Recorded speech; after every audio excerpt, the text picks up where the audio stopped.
Good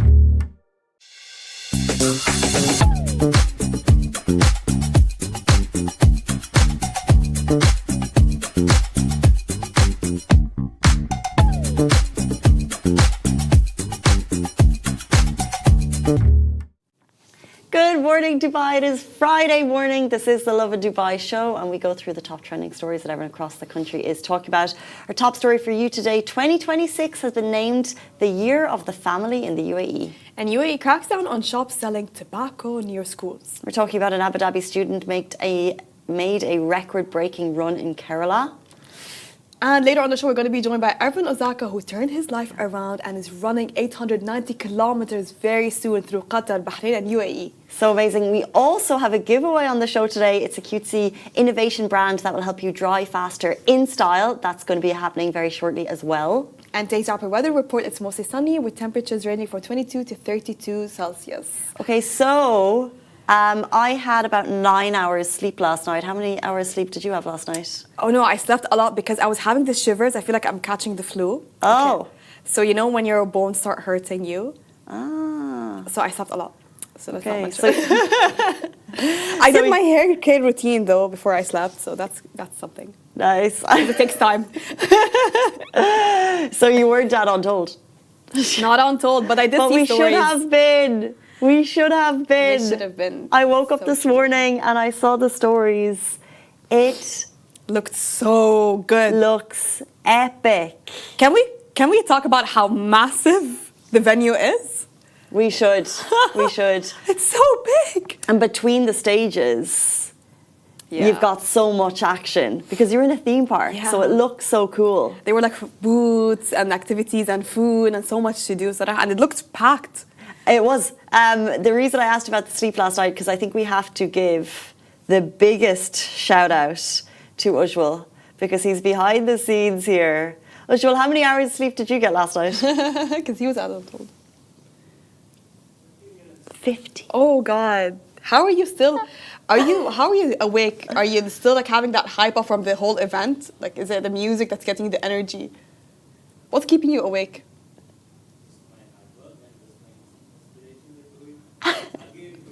Do it again today. Hey. Sorry, I'm like obsessed with getting a good amount of time sleep. I just need. But so Ujjwal said they got home at 3. Oh, okay, God. but rather than, I just have to call you out here. Rather than going to bed, he went for some food.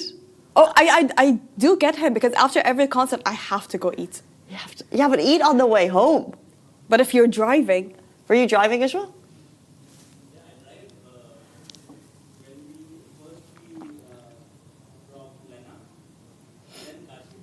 There are colleagues at Lovin. they're all colleagues of Lovin that also wear That it all were until out late. yesterday. But honestly, I know you guys met Armin. Okay, face to face, very close. You shook hands with him, spoke to him, interviews. How was he like?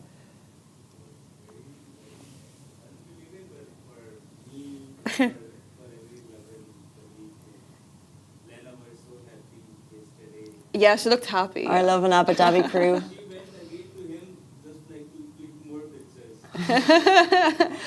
And not only so nice. did Lovin get to meet him, but when we have some amazing interviews. We spoke to a man who walked from Armenia to Dubai, and he did it for multiple reasons, but he said, I needed to get back for a business license, but also because he wanted to go to Untold and meet Armin van Buuren. And he did! And the moment happened yesterday. This is the moment. Edmund got to meet him. He's a huge, huge fan. And I'm so happy for him. We were so excited to facilitate the moment. Thank you, Untold, for making this moment happen.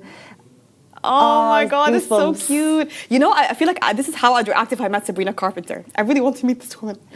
I don't think I'll be so composed like him. He looks so composed. Oh, he looks so happy though. But he looks happy but composed. He looks so happy. I would be fangirling right now. I think it's a very, like, what do you do? What do you do that? What do you say? I love. Yeah, it's because get shy. they are epic people. You know that they're legends. You love them for their craft. Yeah. You love them for their skill. But then it's like, what do you say? It's Yeah, like, exactly. It's What like, do I'm you just say? a massive fan. I think you're amazing. I think I'd like that And as it's awkward. if someone came up to me and, just you know? Yeah. I feel like a lot it's of nice them to be don't know. appreciated. True, and like to have those fans, like to see it in front of you, and I feel like a lot of them know how to direct the conversation, like they know what to say because they're used to it. Armin looks very, very nice there, very nice. humble. I met him last year. We did an interview with him as well for the Seven Wonders. He is such a nice guy. Yeah. Oh God, this man, he's so nice. He's so easy to talk to, you know, and he's yeah. For example, if you ask him to move a little bit, he doesn't care. Like if you ask him to move to 5 kilometers, he doesn't care. He's like, where do you want to do it? He's trying to make you feel comfortable, you know. Wow. He's such a nice guy. That's yeah. so nice. It's rare to see like people like that. If you nowadays. want to see the stories from Untold, check our stories. Keep an eye on our feeds today. It's 4 days. Huge events. Ujjwal on Monday is going to crawl in. Are you working on Monday? Line manager, like have If you're some line sympathy. Have some sympathy. Ujjwal is going to crawl into the office, like press the on button and just... It's so much fun. The stories looked so good. You've given me massive FOMO to go down over the next So 3 days. Dubai Parks and Resorts.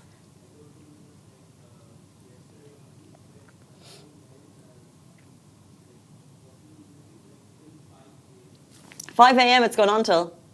That's when I woke up. Whoa. 2 different people. Two different.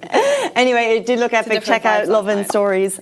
Okay, so we very rarely get to do giveaways on the show. True. But when we do, we love doing that because I know a lot of people love those giveaways on the show. Yeah, and it's nice to, sometimes when we get some nice things at the office, it's basically as a thank you for watching the show. Yeah. And today we have a really cool product. It's basically an innovation in style and fashion. And so forget the humble towel. This product is called Dry Dolly, and it's basically like a stylish way for drying, if you will. Can I give a shout out to the name Dry Dolly? Yeah, it's cute. It's so cute. I agree.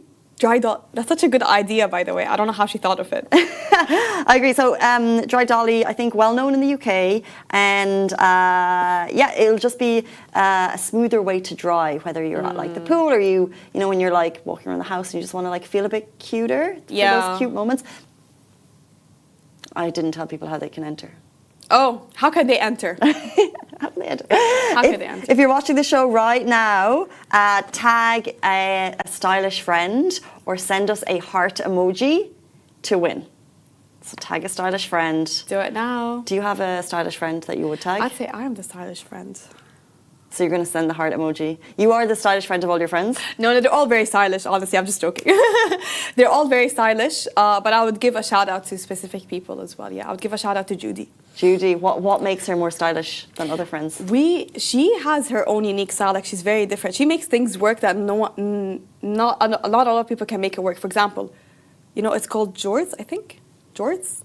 Long, yeah, I know what you mean. The long short jean shorts. Jeans, not jean shorts, but those long ones that are Culottes, longer shorts. I think they're called jorts. Let me see, jorts. Yeah, they're called jorts. So they're shorts, but they're not very short. Okay. And above the knee. Above the knee. No, above the knee, slightly on, like below the knee. I don't know. Judy's rocking it. Not a lot of people can rock this look, honestly. She's the only person that I've met in my whole life that knows how to style jorts. I think jorts are coming in. I've seen a few people. are. They're coming back. But she's the first. She's the first person and the only one. Can we say, like, I think we're bringing back a lot of early 2000s style. Even the way we make up like low-waisted jeans, Yeah, but bodycon dresses. Leave it at the low-waisted jeans. Can we not even... Because if we talk about it, it will happen in like an ironic way. And I love low-waisted jeans. I'm just not down for that. You love low-waisted jeans? Yeah, I wear them all the time. I love low-waisted jeans. You loved or you love? Love still. I like most of my jeans are low-waisted. No way. Yes, I love low-waisted jeans. Okay, that's new information, and that's something I'm going to think about after the show. Why do you hate low-waisted jeans? They're so impractical. Okay, I love a high waist. Okay. Because I'm 50. I don't think you knew that, Massa. I'm 50 years old, and I like a high waist. It's comfortable, keeps everything together, and I just wouldn't feel comfortable with a low waist. You know what? Wait, it's got to be above the midriff. If it could come up to my neck as a jean, I'd be even happier. Listen, you have a point there, by the way. Low-waisted jeans are impractical and they are uncomfortable. But you know, you wear them when you know you're not going to be walking around for a long time. I wear them when I know that, you know what, today I'm planning to be to feel uncomfortable. I was going to tag you as my stylish friend to win this competition, but now that you've said that, I'm going to tag you. Try Dolly. Try Dolly. What we'll do is we'll put all the names into a randomizer. The winner will be chosen later. We'll get in touch with you and we'll get that prize to you. Let's jump in to our big story of the day, an announcement for 2026. It's almost end of the year. Has arrived. Yay, and it's almost end of the year. It's almost 2026, and 2026 has been named the Year of Family in the UAE. The UAE President Sheikh Mohammed bin Zayed Al Nahyan has declared 2026 as the Year of Family, reinforcing the nation's focus on strengthening family ties and ensuring social stability. The announcement came during the National Family Growth Agenda 2031 meeting in Abu Dhabi, where the President highlighted that the Emirati family is the foundation of the country's identity, security and future. A national task force of more than 20 federal and local entities have been formed to drive initiatives across 3 key areas: policies, programs, behavioural interventions, and reproductive health. The agenda aims to enhance family growth, preserve Emirati values, and promote cooperation and harmony within households. Sheikh Mohammed stressed that nurturing strong families is shared responsibility across government, private sectors, and society, calling on all institutions to play their part in supporting the UAE's vision for a cohesive and prosperous community. This year was the Year of Community, next year's the Year of Family. This year was the Year of Community. Yes. Lovin Dubai held the Lovin Dubai Community Awards. Yes, what a way to do it. And so would we do the family awards? No, we would. But I do... Bring your kids to school, to work day, you know? To promote family. It is a really nice endeavour when, you know, the world is going one way in terms of working and achievement and success and everything, and it's like, well, what really matters? Like, what is your values, and like, what is the most important thing to you? For me, it is family, and that is all that really matters. And so how amazing that the country is like, let's focus on that. Yeah, and I can't wait to know what initiatives are going to take place next year, because this year a lot of things took place. The Year of Community, we had biking activities, more donations, things, more charity work, more volunteering work open for people, communities for everything that you want. For example, if you like to run, if you like to walk, if you like to bike, you had it all accessible this year. So I can't wait to see what's going to happen next year. But this whole thing with declaring years started from 2015, and 2015 maybe we should go through every year. So starting from 2015, it was the Year of Innovation. Okay. And I feel like this is the year where Dubai became, you know, more and more globally known as the hub and where people would want to move. I think this is the year we're established, you know, UAE as a hub. And 2016 is the Year of Reading. Oh, yeah. Do you know this huge library that is in front of DFC? That always has like it's so nice. The Mohammed bin Rashid Library? I think it's this one. Yeah. Oh, of course, the one that looks like a book open. Yes. The massive one. Yeah, of course. Mohammed bin Rashid. Oh, God. I always say I need to visit this, but I've never visited this place. Maybe but it looks so cool. This is your reminder. Yeah, this is my reminder to do it.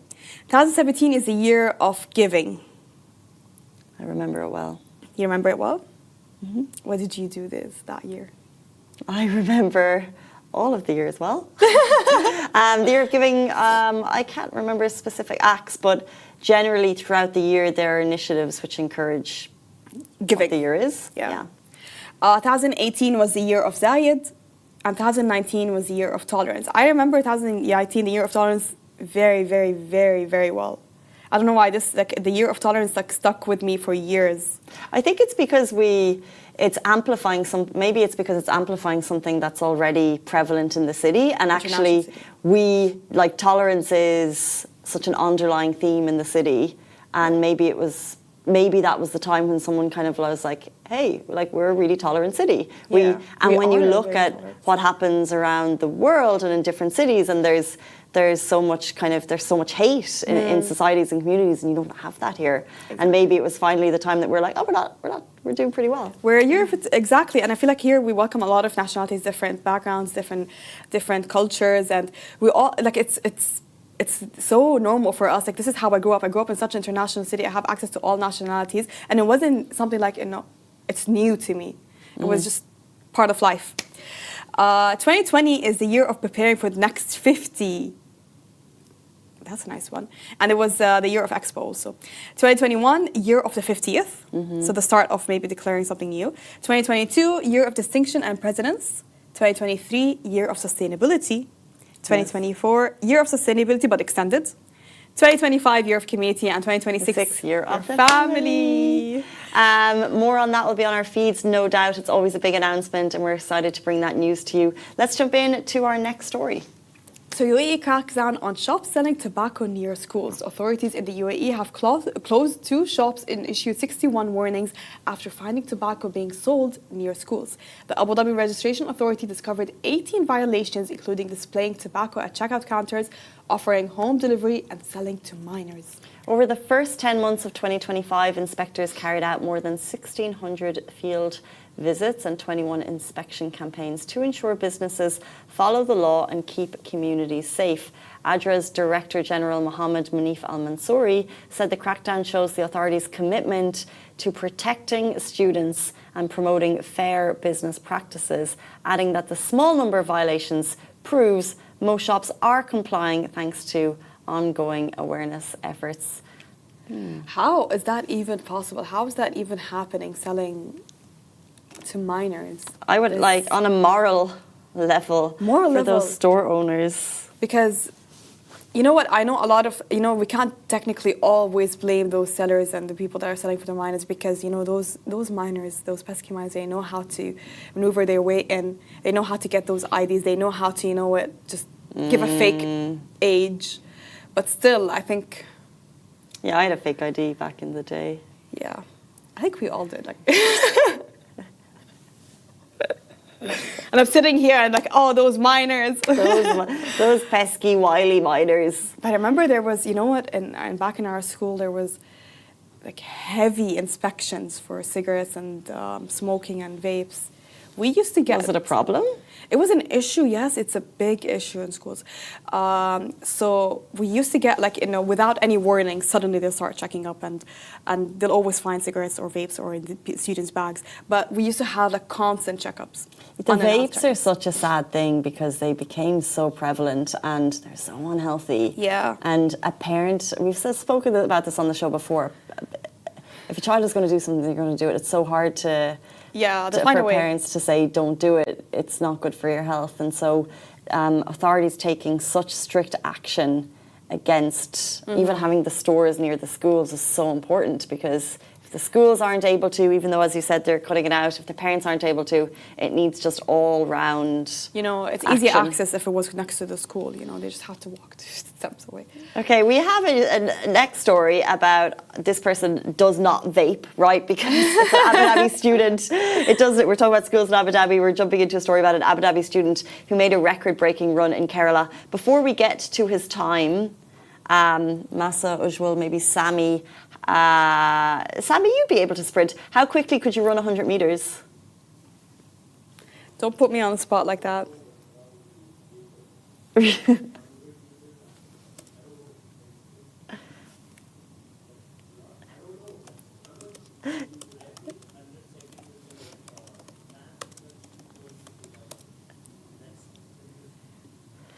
The world record, Sami, for 100 meters is 9.58 seconds. It's Usain Bolt. Whoa. 50. Whoa. I don't know. I think I can do 30 seconds. I'd say 22. Yeah, 30 seconds for me, because I don't like running. Sami's very confident about 15. We will put this to the test. We will put this to the test, Sami. Okay, right after the show, we're taking you outside. You're running. Oh my God, this reminded me. Have you seen this TikTok? It's where people are I've never seen my colleagues run in full force. No. Yeah, so they're filming. Sammy knows what I'm talking about. That's what we're doing. Yeah, and there's so they were filming their colleagues running in full force. Oh, that's so fun. We have a warehouse type setup, and there's an easy 100 meters out there. I'll tell you though, Sami might hit that target. A common time for running 100 meters is 15 to 17 seconds, but every point of a second matters, which is why what's fun week Joshua, who is a grade 8 sprinter from Model Private School in Abu Dhabi, clinched a silver medal in the 100 metres, clocking in at 12.17 seconds. Look at him, there he goes, at India's largest school-level sports competition. According to Gulf News, UAE schools completed as the 15th district alongside Kerala's 14 districts, and 13-year-old Savannah sprinted straight into the record books. To celebrate his incredible achievement, the school held a march, imagine a march, past and present cultural performances in his honour. So well deserved there. Well deserved. 100 metres. We should ask Evren Ozka, who is our guest coming up, how quickly he can do 100 metres. Yeah, we should ask him that. Can he? I think he probably can. What could you do if you think if it's 15 to 17 for the average man? Usain Bolt can get it in 9.58. This 8th grader got it in 12 point something. What do you reckon you could? 30. Yeah, I would say as well. I'm not fast. I can't run. I hate running, actually. I like walking. I like walks. I like long walks. I can walk for 2 hours. But running and sprinting, not my thing. I'd love to. Can you run? No, I jog very slowly. Oh, okay. I'd love to race against the office, though. I think it sounds fun. We will do that. I'm putting Sammy out to the test because he sounds so confident. I think I could beat Ujwal today because he hasn't slept. But that's the only reason. Let's ask Evren Ozka how quickly he can run 100 metres and also how his life turned around one ultramarathon at a time. He's going to be joining us back on the show very soon. Please stay tuned.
Hey guys,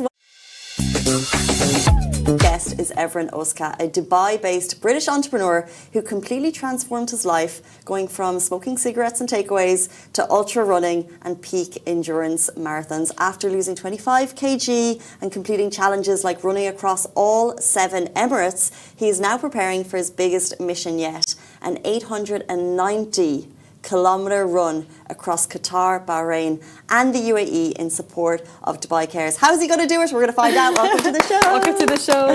Thank you. Yeah, so it's funny, we had a bit of a tie-up in the stories that we were just talking about. We were talking about kids smoking and then we jumped into an 8th grader in Abu Dhabi who can run 100 metres in 12 seconds. So this is like a combination of those two stories. Yeah. When they all come together, we bring you. Yeah. How fast could you run 100 metres, Evren? Oh, not very fast at all. Yeah, I'm not very fast, but I can just keep going for a long time. How long can you keep going? A long time. I think the furthest I've ran probably is the Emirates, which I've already done, which was 5 days, just under 6 days. Wow. And ran on a treadmill for 4.5 days. So, long time. Yeah, okay, fair enough. Yeah. That's okay then. And you're about to run 890 kilometers across Bahrain, Yeah. Qatar, and UAE. So how did this idea begin? Yeah, it was interesting because when you guys were reading it, I was like, I sort of forgot about it because there was so much like training and like Yeah. paperwork and stuff. and getting ready. But then when you was reading, I was like, oh, yeah, I've actually got to do that now. But yeah, it was, the idea come around. I just wanted to always push myself and always kind of like go do these challenges. And so, yeah, it's the ideas come around of actually doing it again. Because last time I did it, the UAE, it was like, I didn't have optimal conditions. It was through the storm that we had in 2024. So that kind of hit us on the last 2 days. Not optimal would be like a... Not optimal at all, yeah. So, a humble way of saying it, yeah. It held us back a lot, so we thought, okay, let's do it again. And then we're throwing Qatar and Bahrain into the mix as well. So, yeah, it's going to be interesting. Why Qatar and Bahrain? Just because those are kind of close to home countries. We want to do like a little bit of a GCC tour. So, yeah, Qatar is there to be done, and Bahrain I don't think has ever been done. We've done some research. I don't think anyone has done that before. So, hoping to be the first person to do that, and then obviously the first person to do kind of all three within this like restricted period. Okay, Yeah. we'll get to the physical side soon, but just tell us about the process. Like, how does one even go about planning this type of epic marathon run that hasn't been done before? I mean, it's there to be done. I mean, there's not really that much that goes into it. I mean, obviously when you're trying to do a record, then you've got to like apply and for all the permits, and you've got to apply for the Guinness or the FKT, whatever you're going to do. And yeah, then it just becomes about the training really, and just getting in that mileage, making sure that your body is kind of ready to go through it, and yeah, just getting ready to go. But support vehicles, insurance, you know, just checking that the country is okay with what you're doing. Yeah. How does that work? That's the hard part, actually. I mean, the running part is the easy bit. It's like the crew. The crew is the one that's got to like handle everything and like make the food and make sure that we're on the right path. And that all I've got to do is go out there and run. But yeah, it takes a lot of extra time. You know, getting permits and getting the vans. But we've got some great partners on board which are helping us out. So that's definitely helped. Yeah. So for someone that doesn't run at all like myself, okay, how would you explain the 890 kilometers ultra challenge? Like how does it really feel? How does it feel going out there and doing it? Well, it's similar to what I said. Like when you say it like that, and you say, oh, it's 890 kilometers, and it's like it's this country and that country, then it sort of feels a bit daunting. So all I'm thinking about, like right now, is the first one's going to be in Qatar next week on Thursday, and all I'm thinking about is being there and then doing that first 10K and then seeing how I feel. Yeah. So it's all about like breaking it down, because if you think about how far there is to go, similar to anything in life, then it's like similar. Like we touched a little bit on my background about, you know, smoking cigarettes and stuff. When you think, oh my God, I'm never ever going to smoke for the rest of my life, that's really daunting, and that's why a lot of people I think fail. But when you think, okay, I just don't have to smoke today, or I just don't have to smoke this afternoon, then you can sort of get through that, and then it's a little bit more kind of breaking it down into these little bite-sized chunks. I find definitely helps. Okay, I really hope in that first 10K you don't hear me shouting 890 kilometers in a year. But how long, what's your timeline expectation, and what kind of rest do you get? So what I'm going to be doing on the Qatar run is, the Qatar run is 190K, so I'm pretty much going to do that non-stop. So there'll be little breaks in between, but there'll be no sleep and there'll be no kind of, I'm just going to do that straight away. Wow. So, that's probably going to take anywhere from 22 to 24 hours, hopefully, if all goes according to plan. And then we're getting straight on a plane to go to Bahrain, and then I'm going to knock that one out, hopefully, in about 6 or 7 hours, because that's only, I think it's 60K. Yeah. So we're going to do that one, and then I've got 9 days of rest. So in that 9 days, it's all going to be about recovery, you know, getting my body back, hopefully to 100%. And then the UAE going to try and do in 5 days. So, and then there's going to be 4 to 5 hours of sleep during that time. So every day, just trying to knock it out as quickly as possible, 130K a day, sleep for 5-6 hours, and then keep going. UAE is the biggie. Yeah, UAE is the big one. What type of food would you eat during that? Like, is it fluids, liquid food? What type of food? Like oats? I don't know, heavy foods, eggs? It's pretty much like on the first couple of days, you're kind of trying to have what's optimal, but then after 3 or 4 days, then it's pretty much whatever you can stomach, because you're just burning so many calories, and you're never gonna, because you're burning anywhere from like 600 to 1,000 per hour. You're never gonna be able to eat that much. So it's all about trying to replenish as much as you can. Yeah. So I've got my own nutrition company, and we use a carbohydrate drink that has electrolytes as well. So I'll be taking liquid calories, but then I partnered up with a company called Ejabi as well, and they're going to be providing me with, you know, food and just everything, anything I can stomach really. So yeah. Wow. You've come in here and you're just kind of you're really casual about the whole thing. But then when you mentioned the distances and the team that I know was there, it's a flat mountain, right? You've got this huge challenge ahead of you. And what, like personally, what's your why that gets you through every single kilometer? Well, for me, it's about staying on track and being a role model for my kids. That's the main thing, and for my family, because I lived a very different lifestyle before where I wasn't a very good role model. So that's kind of like the base of what I do. And these challenges are kind of like, they're a means to an end. I don't really care about the actual records or the challenges. But when I set these goals, then it's like the training that goes into that, and it's the staying accountable. That's the main thing that I take away. And I've become more resilient, then I can be better in my businesses. I can show up better for my kids and my family. So that's what it's all about. And that's, I think, the most valuable thing, because going out there and doing this stuff, it's nice, and breaking records is nice and stuff, but ultimately, you know, they send you a piece of paper and it's nice, but I don't even know where any of that is. I don't know where any of my medals are or any of my trophies are.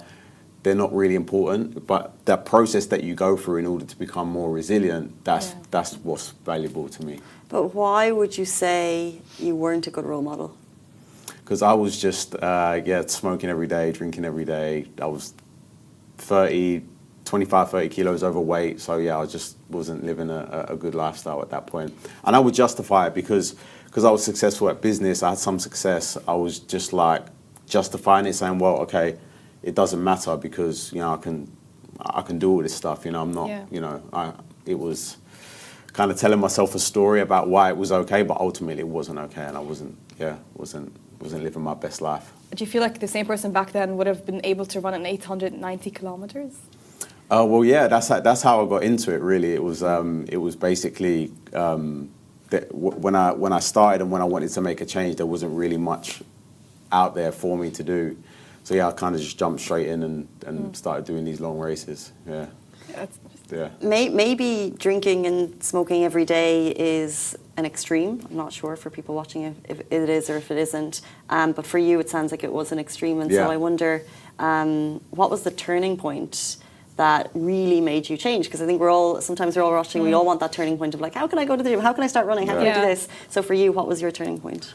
For me, it was just hitting that rock bottom moment. And I think I was lucky in a way because it was so bad that I had to make a change. And I say that I was lucky because if you're kind of, as you said, if you're like kind of just in the middle and like, you should be making more healthy choices and, you know, you're a little bit kind of, then it's less likely for you to make a change. But because I was so bad, it kind of, it got to a point where I had to. So, I guess it was just bouncing back from that moment, because the moment I realized that it was going to affect the relationship that I have with my kids, and now there's other people involved, because it's one thing like ruining your own life, but then when you've got kids that are ultimately looking up to you, then you've got a little bit more responsibility involved. So I'm sure there's. Well, we have to give you some credit for acknowledging that, by the way, because a lot of people don't have that click in a time for me to wake up.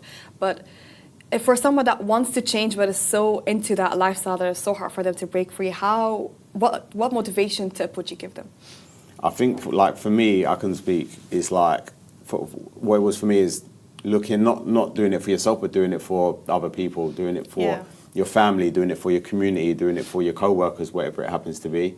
Kind of getting out of yourself and realizing that it's for a bigger purpose, because that's what sort of motivates me a little bit as well. Like when I get messages from people that say, "Oh, you inspired me to run a marathon or to do a 10K." That's more valuable to me than anything right now. That's like, okay, I've made a little bit of a difference. And then if they can be a role model in their own community, they'll be inspiring others themselves. And it's just like a ripple effect. So, that's what I'm trying to do. If I can make a little bit of a difference, then I'm happy. And I would encourage anyone to do the same as well, because you can really underestimate like the effect that you can have on the people around you. So I would say do it for others if you can't do it for yourself. Nice. Any fears, any nerves creeping in for the upcoming No, challenge? as I said, I just want to get out there and do it. I mean, we're starting next week. Yeah, as I said, got incredible partners on board. Puma's supporting me the whole way, and we're running a new shoe called the Mag Max 2. You've got nice shoes on now. Got nice shoes on to get me through. So hopefully that's going to be okay. But yeah, I just want to get out there and start basically because it's been a long build up, like physically, mentally. So yeah, I just want to get out there and start right now. It's time. Yeah, it's time. It's time. I'm excited. And so, to finish off, you'll start in Qatar, onto Bahrain, and then to the UAE for the last leg. Yeah. For anyone watching, is there an opportunity for people to support any kind of road standing? People can, wave flags. Yeah, there is actually. So Puma's going to have a nitro van. So that's going to be at the start. We start in Fujairah. So last time when I did it, we started at the KSA border and we finished in Fujairah. This time we're doing it in reverse. So I'll be the first person to do it twice. So yeah, we're going to start in Fujairah. Nitro van's going to be there. People can come to the start. And then also that's going to be passing through Kite Beach. So I think anyone who runs in Dubai, they know where Kite Beach is because it's packed right there. So yeah, that's going to be there as well on the second day. So people can pass through and see what we're up to. And all good with the weather? Hopefully, yeah. I mean, fingers crossed. We're not going to have the worst storm ever. But yeah, I think we'll be good to go. Yeah, now it's just a little bit hot, so I'm doing like heat training. So yeah, loads of hours in the sauna. So yeah, looking forward to it. Looking forward to getting out there. Should be good. Well, wishing you the very best of luck. 890 kilometres, 3 countries. No mean feat. Evren, Ozka, thank you so much for joining us. Thank you. Cheers. Thanks, Lassa. Thank you. Guys, that is the end of the show. It's Friday. Have a beautiful weekend. If you're going to Untold, have the best time. We'll see you back here on Monday morning, or not. If you're Uzra, you're going to call in sick. Bye-bye.